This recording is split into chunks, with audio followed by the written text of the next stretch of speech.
One of the common things that people talk about is what's an EV like in the really cold weather? What's it like driving it in a snowstorm or an ice storm?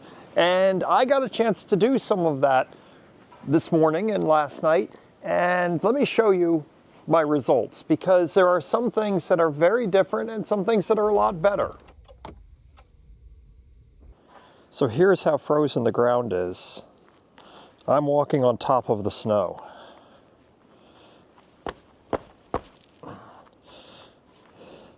There's some areas where I can break through, where it's already been cracked.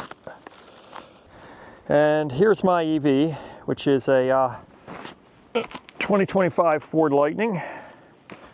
Let me stumble out here to it. I drove my wife to work very early this morning, and last night I drove some tracks out into my driveway. And there's my tracks. One of the things that's interesting that we don't think about is this little trigger right here on the charger. Right now mine's all good because I had to thaw it out to be able to get this to work. See how that moves that little tab up and down? That had frozen in our ice storm. And because my charger sits outside, that had frozen into here. This was all frozen, and I couldn't release this trigger this morning to be able to plug it back in again after I drove my wife to work. This is something that a person with a gas car doesn't have to deal with.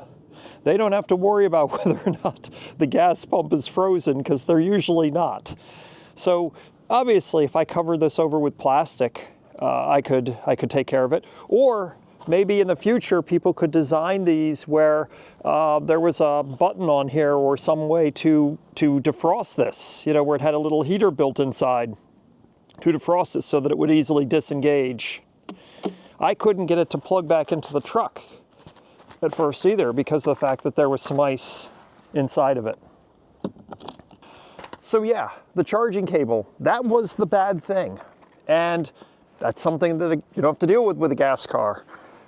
But the good things were, first of all, I could remotely start and warm up my battery and my truck. So it was plugged in and I was able to warm it up. And when I got in, it was nice and warm. The windows were starting to defrost. So that was very nice. Also, I did like you would do with a gas car before a bad storm. I charged it up to 100%, like you should fill up your gas car. The added weight of an EV, and with this having electric motors and all-wheel drive, four-wheel drive, it's perfect for going through this. I didn't get stuck anywhere, and I even had to go through some berms where the snowplow had left the snow piled up. And as you saw how it's frozen on top, these were very frozen blobs and balls of snow at the end of my driveway and in my road.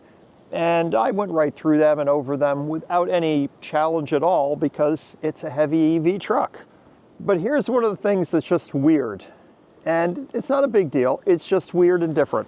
I was out driving this morning, drove my wife to work, ran the truck for over an hour.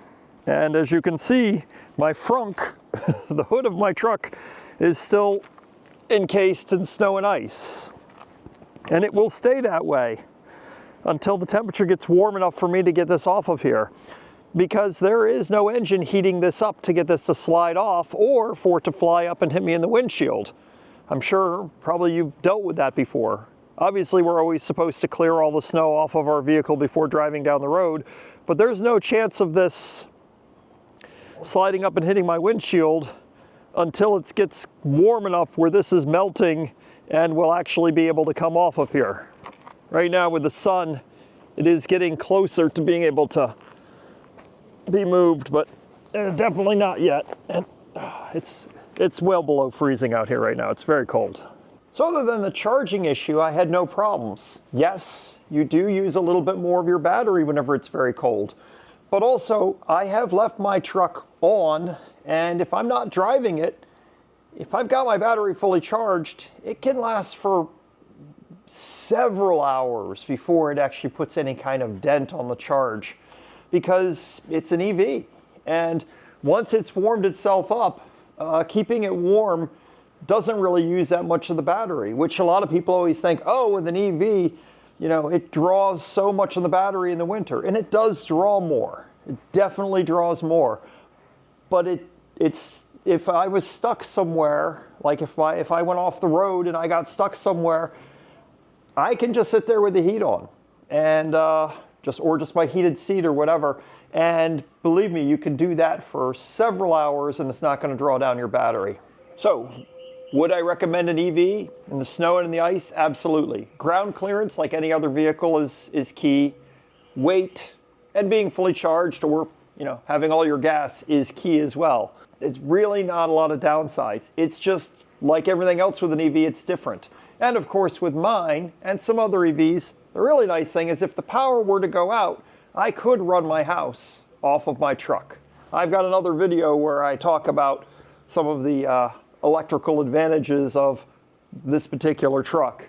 And I'll be making another video talking about running my house off of the truck as well. So I'll see you in the next video. It's very cold out here. I'm going to go inside. Thank you so much for watching. Please be sure to let me know your thoughts in the comments.